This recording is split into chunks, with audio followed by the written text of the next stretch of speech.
আসসালামু আলাইকুম গাইস। আমরা যারা নতুন ইউটিউবার আছি তারা অনেক বড় সমস্যায় পড়ি।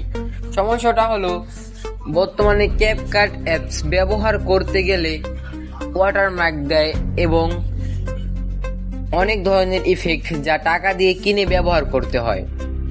এই জন্য আমরা নানা ধরনের হ্যাচালে পড়ি। তো আজকে তোমাদের জন্য আমি দারুণ একটা অফার নিয়ে এসেছি। তোমরা দেখতেই পারতাছো এই ওয়েবসাইটে ইলাইট মোশন থেকে শুরু করে তোমরা সব ধরনের এপিকে ভার্সন পেয়ে যাবা একদম ফ্রিতে। আর হ্যাঁ গাইস, এখানে ভিডিও স্টার অ্যাপস যেটা আইফোন ছাড়া অন্য কোনো সেটে সাপোর্ট করে না, এই ভিডিও স্টার অ্যাপসটি তোমরা তোমাদের অ্যান্ড্রয়েড ফোনেও ব্যবহার করতে পারো। তো গাইস, তোমরা যদি এই ওয়েবসাইটের লিঙ্ক চাও তাহলে তোমরা অবশ্যই আমার হোয়াটসঅ্যাপ নাম্বারে নক করবা। আমি তোমাদের হোয়াটসঅ্যাপ নাম্বারে দিয়ে দেব। ইউটিউব গাইডলাইন এর কারণে আমি ডাইরেক্ট ভিডিও ডেসক্রিপশন বক্সে লিঙ্কটি দিতে পারছি না। তো গাইস, আমি স্ক্রিনে দিয়ে দিচ্ছি আমার হোয়াটসঅ্যাপ নাম্বারটি। তো গাইস, ভিডিওটি ভালো লাগলে অবশ্যই চ্যানেলটি সাবস্ক্রাইব করে দিবেন। আর হ্যাঁ,